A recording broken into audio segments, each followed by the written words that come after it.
ये बचपन का प्यार कहीं भूल नहीं जाना रे। हाँ, मैं आपसे कह रहा हूं, बचपन के ख्वाब कहीं भूल नहीं जाना बाबू। हाँ, एमएलएम ज्वाइन किया था, किस लिए किया था? डायरी में ख्वाब ख्वाब बहुत तुमने लिखा था। हाँ, चैलेंज भी दिया था, कमिटमेंट भी किया था, हाँ, वादा भी किया था।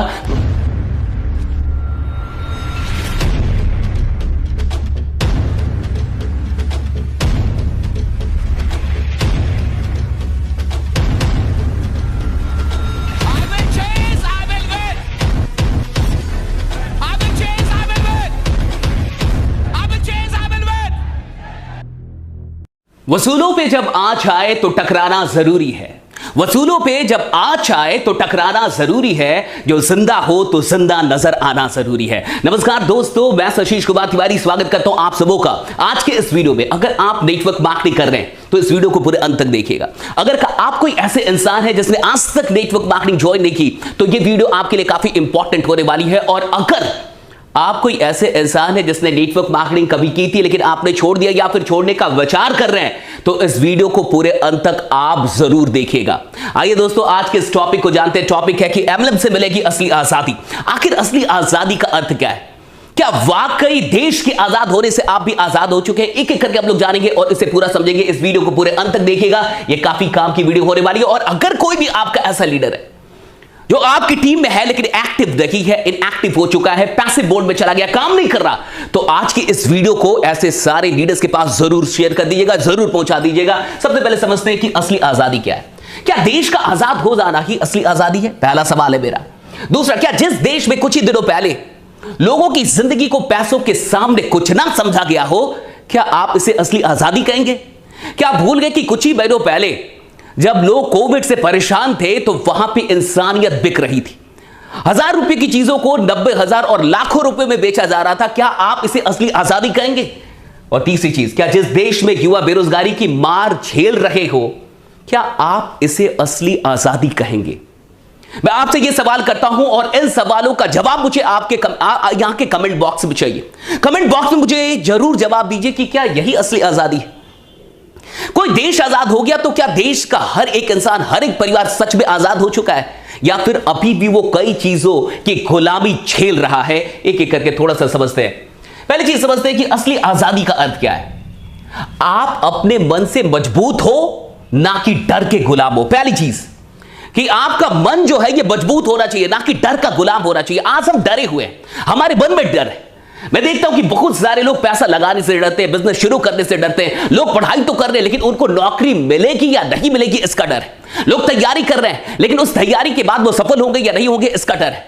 आज 20-25 साल की एजुकेशन लेने के बाद भी इंसान को इस बात का डर है कि वो अपने परिवार को चला पाएगा कि नहीं। सवाल सपनों का नहीं, आवश्यकताएं भी पूरी होंगी कि नहीं, इसका भी डर है।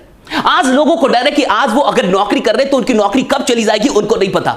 उनकी नौकरी से उनके वेतन को कब कम कर दिया जाएगा उनको नहीं पता। क्या ये डर नहीं है? देखिए, अगर आप डर के अंदर जिंदा हैं तो आप गुलाम हैं। इसे असली आजादी नहीं कहते। असली आजादी वो है जहां डर ना हो। अगर किसी भी प्रकार के डर के अंदर आप जी रहे हैं तो साहब अभी आप आजाद नहीं, अभी आप बहुत गुलाम हैं। और आप झांकिए अपने अंदर, अपने दिल के अंदर झांकिए, अपने जीवन के अंदर झांकिए और पूछिए अपने आप से कि कितने कितने प्रकार के डर से अभी आप घिरे हुए। तो क्या यह असली आजादी है? क्या सच में इस देश के आजाद हो जाने से आप भी आजाद हो चुके हैं? दूसरी चीज, आपको आर्थिक तंगी में ना जीना पड़े। असली आजादी का यह मतलब है कि आपको आर्थिक तंगी में ना जीना पड़े। अगर आज भी आप आर्थिक तंगी में जी रहे हैं, अगर आज भी 2021 में आपका परिवार आर्थिक तंगी में जी रहा है तो किस बात की आजादी है ये? क्या आप सच में आजाद हैं? अगर आज भी आपके पास पैसों के चलते परिवार में कलह हो रही है, परिवार टूट रहा है, दो भाई आपस में लड़ रहे हैं, परिवार के अंदर बंटवारा हो रहा है पैसों के चलते क्योंकि पैसे नहीं है, तो क्या आप इसे असली आजादी कहेंगे? अगर आप आर्थिक तंगी में जी रहे हैं तो आप किसी प्रकार से आजाद नहीं है। आप गुलाम हैं और आप आर्थिक तरीके से गुलाम हैं, आप गरीबी के गुलाम हैं। इस बात को समझिए। आपको काम मिले और उस काम में बड़ी संभावना मिले, सबसे बड़ी बात यह। सिर्फ काम नहीं चाहिए हमें, काम में बड़ी संभावना भी होनी चाहिए, तब आजादी है साहब। आपने किसी को काम दे दिया लेकिन वो 100 रुपए ही कमा सकता है, उस काम में उसकी कोई आजादी नहीं आने वाली। काम ऐसा हो जहां बड़ी संभावना हो कि अगर मेरे अंदर पोटेंशियल है, अगर मैं मेहनत कर सकता हूं, अगर मेरे अंदर क्षमता है तो मैं उस बड़ी संभावना तक पहुंच सकता हूं। मैं शून्य से शुरू करके शिखर तक पहुंच सकता हूं। ऐसी संभावना दीजिए, तब असली आजादी। लेकिन अगर ऐसी चीज नहीं तो फिर किस बात की आजादी है? आप देखिए कि आज बीटेक और एमबीए करने के बाद भी, कई लोग पीएचडी करने के बाद भी आज ऐसी ऐसी नौकरियों की फॉर्म भरते हैं जो कहने में भी शर्म आती है साहब। तो फिर किस बात की आजादी है? आप क्या इसे आजादी कहेंगे? बहुत गौर से समझिए और आप देश को अपना समझ पाए और इसके लिए कुछ कर पाए, ये असली आजादी है। अगर लोग देश को अपना समझते तो क्या इंसानियत बिकती? अगर लोग देश के लोगों को अपना समझते तो क्या लोग जब उनके सामने मर रहे होते तो क्या हॉस्पिटल के बेड की नीलामी होती? क्या काला बाजारी होती दवाइयों की? अपने आप से पूछे। हम आजाद तो हो गए, लेकिन हम अपने देश के और देश के लोगों को कितना अपना मानते हैं? हर इंसान के दिल में देश कितना धड़कता है भारत में? जरा पूछिए अपने आप से कि कितना अधिक भ्रष्टाचार है, कितना करप्शन है इस देश में। अगर कोई देश को अपना माने, देश के लोगों को अपना माने, तो वो भ्रष्ट कैसे हो सकता है? अगर कोई भी इंसान इस देश को, कोई भी पदाधिकारी, कोई भी उच्च स्तर पे, ऊंचे पद पे बैठा नेता या फिर पदाधिकारी अगर अपने देश को अपना मानेगा तो अपने ही लोग को कैसे ठग सकता है वो? क्या इसे आप असली आजादी कहेंगे? हम अंग्रेजों से आजाद हो चुके हैं, लेकिन क्या सच में इसे ही हम असली आजादी कहेंगे? क्या अभी भी हम गुलाम नहीं है? कई तरीकों से गुलाम नहीं है। हमारी मानसिक सोच इतनी गिरी हुई है कि हम अपने देश को अपना नहीं मानते, अपने लोगों को अपना नहीं मानते, तभी तो उन्हें ठगते हैं, तभी तो हम भ्रष्ट होते हैं। तो फिर क्या इसे आप आजादी कहेंगे? हम किस प्रकार की एजुकेशन को ले रहे हैं? हमें कैसी शिक्षा मिल रही है? हम किस प्रकार के लोग बनाए जा रहे हैं? हमारी मानसिक जो वृद्धि वो कैसी है? हमारा दिल कैसा है? कितनी पवित्रता हमारे दिल में? और क्या यही आजादी है? और अगर यही आजादी है तो ये बकवास आजादी है। आगे बढ़ते थोड़ा सा, राइट? एमएलएम से कैसे मिलेगी आजादी? असली आजादी एमएलएम से कैसे मिलेगी? आज मैं आपको यह बता रहा हूं, बहुत गौर से समझिए। एमएलएम में सबके लिए अवसर है। आजादी का यही मतलब है कि अवसर सबके लिए होना चाहिए। आज लोग बीटेक एमबीए करने के बाद भी इस देश में सबको अवसर नहीं मिल रहा, सरकारें अवसर नहीं दे पा रही, संस्थाएं अवसर नहीं दे पा रही, लेकिन multi level marketing, network marketing, direct selling सबको अवसर देती है। क्या आप इसे असली आजादी नहीं कहेंगे? और ये अवसर बड़े हैं, संभावनाएं बड़ी हैं, छोटी संभावना नहीं देती, बड़ी संभावनाएं, और कोई किसी प्रकार का डिस्क्रिमिनेशन नहीं करती, भेदभाव नहीं करती। आपकी जात क्या है, आप कितने पढ़े लिखे हैं, आप कितने टैलेंटेड हैं, कितने नंबर लाए, कितनी डिग्री आपके पास, इस प्रकार कि किसी भी भेदभाव से दूर एमएलएम हर इंसान को वही अवसर देती है जिस अवसर को आज आप लोगों को देख रहे हैं कि किस तरीके से उस अवसर का फायदा उठा के लोग अपनी जिंदगी को बदल रहे हैं। दूसरी चीज, बहुत कुछ लगना ही नहीं है इसमें।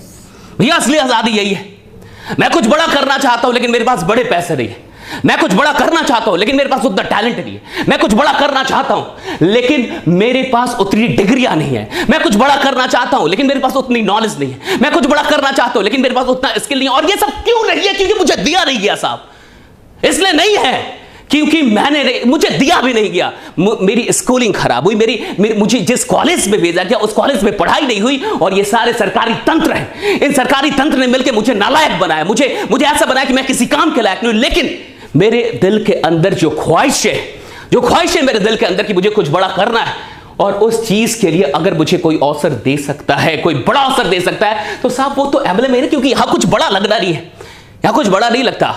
छोटी सी चीजों से, छोटे से एक अमाउंट से काम शुरू हो जाता है। ये बहुत बड़ी बात है। एक बात समझ आई, आज का जो हमारा युवा पीढ़ी है ना, ये बचपन का प्यार कहीं भूल नहीं जाना रे। हाँ, मैं आपसे कह रहा हूं, बचपन के ख्वाब कहीं भूल नहीं जाना बाबू। हाँ, एमएलएम ज्वाइन किया था, किस लिए किया था? डायरी में ख्वाब बहुत तुमने लिखा था। हाँ, चैलेंज भी दिया था, कमिटमेंट भी किया था, हाँ, वादा भी किया था। बाबू इस सब चीज को भूल नहीं जाना। बचपन का प्यार तो छोड़ो, बचपन के ख्वाब मत भूलना। और तुमने जो एमएलएम ज्वाइन किया था ना, इसलिए किया था कि तुम कुछ बड़ा करने वालों, कमिटमेंट लिया था, किसी से वादा किया था, हाँ, किसी को चैलेंज दिया था कि करके दिखाऊंगा, और इतनी जल्दी छोड़ने का इरादा कर लिया। इतनी जल्दी आप हार गए क्योंकि रिजल्ट नहीं मिल रहे और रिजेक्शन से नहीं लड़ पा रहे। अरे साहब, आजादी, किसी भी आजादी के लिए कुर्बानी देनी पड़ती है, सैक्रिफाइस करना पड़ता है, लड़ना पड़ता है, लड़ाकू होना पड़ता है। अगर आप लड़ नहीं सकते तो आजाद नहीं हो सकते। हर आजादी एक लड़ाई है, एक सैक्रिफाइस, एक कुर्बानी है। एक बात आपको याद होगा ना, 13 अप्रैल 1919, याद है आपको? 13 अप्रैल 1919 जालियांवाला बाग हत्याकांड हुआ था, और उस हत्याकांड को एक छोटा सा बच्चा देखा था, और उस छोटे से बच्चे ने उस मिट्टी को हाथ में उठा के और उस मिट्टी की सौगंध, शपथ ली कि मैं इसका बदला लूंगा। और उस छोटे से बच्चे ने अपने जीवन के कितने साल लगाए होंगे, जरा सोचिए उस बदले को लेने के, अपने उस एक लक्ष्य को पूरा करने के लिए एक छोटा सा बच्चा आखिर कितना टाइम दे सकता है? जरा सोचिए। उस बच्चे ने 1 साल नहीं दिए, 2 साल नहीं दिए, 3 साल नहीं दिए, 4 साल नहीं दिए, 5 साल नहीं दिए, 10 साल नहीं दिए, 15 साल नहीं, 20 साल नहीं, 21 साल 13 अप्रैल 1919 के बाद 13 मार्च 1940 लंदन का कैक्सटन हॉल, और वहां पे हो रही मीटिंग में जनरल ओ डायर था, और उस इंसान ने 1940 में 13 मार्च को जनरल ओ डायर जो कि पंजाब का पूर्व गवर्नर था उसको मारा। 21 साल जीवन के लगा दी, 21 साल लगा दिए। और जब वहां पे उस हॉल के कैक्सटन हॉल के अंदर लंदन में उसे मारा, तो मारने के बाद, गोली मारने के बाद वो किताब में बंदूक लेके गए थे। किताब को इस तरीके से काटा था कि बंदूक एडजस्ट हो गई थी, बंदूक किसी को दिखा रही, और जब मंच पे जाके जनरल ओ डायर को गोलियां मारी, वहीं पे वो मर गया। विदेश, वो जो ब्रिटिश सैनिक थे ना, वो पुलिस, वो डर रहे थे उनको अरेस्ट करने के लिए, वो खुद से अरेस्ट हुए, भागे नहीं, और उन्होंने कहा कि मेरा लक्ष्य पूरा हो गया। साहब 21 साल कोई इंसान अपनी जिंदगी का लगा सकता है अपने लक्ष्य को पाने के लिए, देश के वो जो लोग मरे थे उनका बदला लेने के लिए। साहब आप अगर अपने परिवार के लिए नहीं लड़ सकते, घंटा आप देश के लिए लड़ेंगे। अगर आप आजादी के समय होते तब तो आप एकदम कायर होते, आप तो बैठ जाते। अगर आप रिजेक्शन से नहीं लड़ पा रहे तो आप उन लोगों से कैसे लड़ते, अंग्रेजों से कैसे लड़ते, हथियारों से कैसे लड़ते? भैया एक बात समझ जाइए, कुछ लोग हमारे देश में ऐसे रहे हैं जिन्होंने देश के लिए लड़ाई दी, जो देश के लिए जिए, जिन्होंने अपने देश के लिए अपनी जिंदगी कुर्बान कर दी, अपने परिवार को छोड़ दिया, सब कुछ छोड़ दिया, बलिदान कर दिया, अपने एक एक चीज को, रक्त के एक एक बूंद को बलिदान कर दिया। और आप अपने परिवार के लिए जब आज आपको काम मिला है, एम्बलम मिला है, कुछ बड़ा करने का मौका मिला है, तो आप छोड़ के भाग रहे हैं। तो आपको यह लगता है कि आपसे यह धंधा नहीं होगा, आपको यह लगता है कि आप टीम नहीं बना पाएंगे। अरे साहब, टीम बनाना कोई बहुत बड़ी बात नहीं है। तो जरा सा ठानिए, जरा सा सोचिए, ये आप एक बड़ी आजादी के लिए चले हैं, और अपने परिवार के लिए भी अगर आप बलिदान नहीं कर सकते, लानत है आप पे। नेक्स्ट आइए, संभावनाएं अनंत है। देखिए क्यों एम्बलम से असली आजादी, क्योंकि संभावनाएं होनी चाहिए। आजादी का मतलब है संभावनाएं। अगर मैं आजाद हूं तो मेरे पास अनंत संभावनाएं होनी चाहिए। अगर आप मुझे पॉसिबिलिटी नहीं देंगे तो मैं इसे रियलिटी में कैसे बदलूंगा? देखिए, इंसान का काम है पॉसिबिलिटी को रियलिटी में बदलना। दुनिया आपको कुछ भी हकीकत में नहीं देती, संभावनाओं में देती है। ये यूनिवर्स आपको सिर्फ संभावनाएं देगा कि एरोप्लेन बन सकता है, मोबाइल बन सकता है, इंटरनेट हो सकती है। सिर्फ संभावनाएं हैं, संभावनाओं को हकीकत में बदलना आपका काम है। जागिए साहब, संभावनाएं जितना एम्बलम दे सकती है कोई नहीं दे सकता, आपको पता है, आप जानते हैं इस बात को। नेक्स्ट चीज, इसके अलावा कोई इससे बेहतर विकल्प है नहीं। अगर इससे बेहतर कोई विकल्प है तो आप भी कमेंट करके बताइए, जहां हर एक इंसान को हम अनंत अवसर दे पाए, अनंत संभावनाएं दे पाए, कुछ बड़ा ना लगना हो। साहब यही तो है असली आजादी। और क्या असली आजादी? जागिए और जाग के सोचिए, सोइए मत, सोने मत दीजिए। ये 15 अगस्त, ये आजादी, ये देश की आजादी का जश्न जरूर मनाइए, लेकिन कसम खाइए, शपथ लीजिए कि आने वाले 1 साल के अंदर आप अपने परिवार को भी आर्थिक तौर पे आजाद करेंगे, और अपने साथ साथ कई परिवारों को आर्थिक आजादी का रास्ता दिखाएंगे। एमएलएम से प्यार अगर आपको नहीं है ना साहब, तो मैं आपसे कहता हूं आपको आजादी से भी प्यार नहीं है, और आपको असली आजादी आज तक समझ में नहीं आई है। ईएमआई पे जीने वाले लोग और बेकार की चीजों में, या फिर बेकार की चीजों के द्वारा मानसिक तौर पे गुलाम बना दिए गए लोग हमेशा ये कहते हैं मुझसे नहीं होगा, हमेशा ये कहते हैं मुझसे नहीं होगा, हमेशा डरते हैं। अरे डर के गुलाम हो तुम, और जो इंसान डर का गुलाम है वो खाक कोई इतिहास रचेगा। अरे साहब, आजादी वो लोग लेते हैं जो डरते रही है, आजादी के लिए वो लोग लड़ते हैं जो डरते रही है, जिन्हें मरने का भी डर नहीं होता ना, वो शहीद होते हैं। और तुम्हें तो रिजेक्ट होने का डर है, तुम क्या घंटा बड़ा काम करोगे? अपने आप से पूछो, आए क्यों थे यहाँ पे? एंड नेक्स्ट चीज, एमएलएम में सफलता क्या बहुत मुश्किल है? बहुत लोग को लगता है बहुत मुश्किल है, बहुत मुश्किल है, बहुत मुश्किल है। मैं आपसे पूछता हूं, क्या गरीब रहना बहुत आसान है? क्या गरीब रहना बहुत आसान है? क्या हर बार कहीं पे जाना और मन ललच के फिर लौट आना, किसी चीज को देखना और छोड़ देना, क्या यह आसान है? क्या यह आसान है? क्या बेरोजगार रहना बहुत आसान है, बहुत मजे इसमें?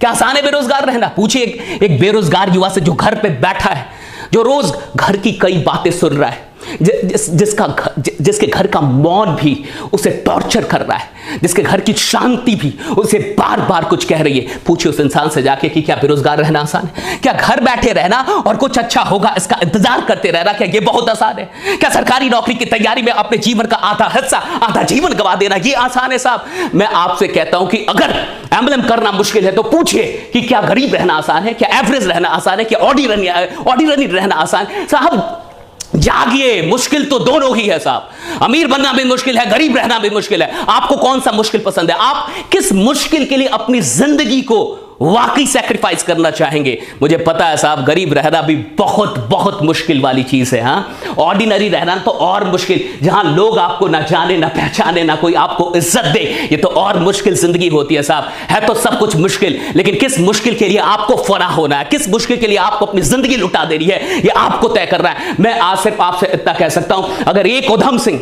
21 साल अपने जीवन का लगा सकते हैं अपने लक्ष्य की प्राप्ति के लिए, 13 अप्रैल 1919 का बदला 13 मार्च 1940 लंदन में जाके कई बार जेल में रहे, 1000 तरीके के काम किए, किस किस प्रकार से वहां तक पहुंचे। शेर सिंह नाम था, बाद में उधम सिंह नाम रखा अपना पासपोर्ट बनवाने के लिए। साहब, अगर एक इंसान इतनी चीजों को चुनौती देके 21 साल जीवन का लगा के अगर किसी लक्ष्य को हासिल कर सकता है, यानी असंभव कुछ भी नहीं है। हर इंसान कुछ भी कर सकता है। सवाल इस बात का है कि उसे करने का मन है कि नहीं, सवाल इस बात का है कि आपकी तड़प कितनी है। मैं बस इतना ही कहूंगा कि अगर आपको इस वीडियो से थोड़ी सी भी इंस्पिरेशन मिली हो तो सिर्फ अपने तक मत रखिएगा, इसे हिंदुस्तान के एक नेटवर्कर तक पहुंचाइएगा।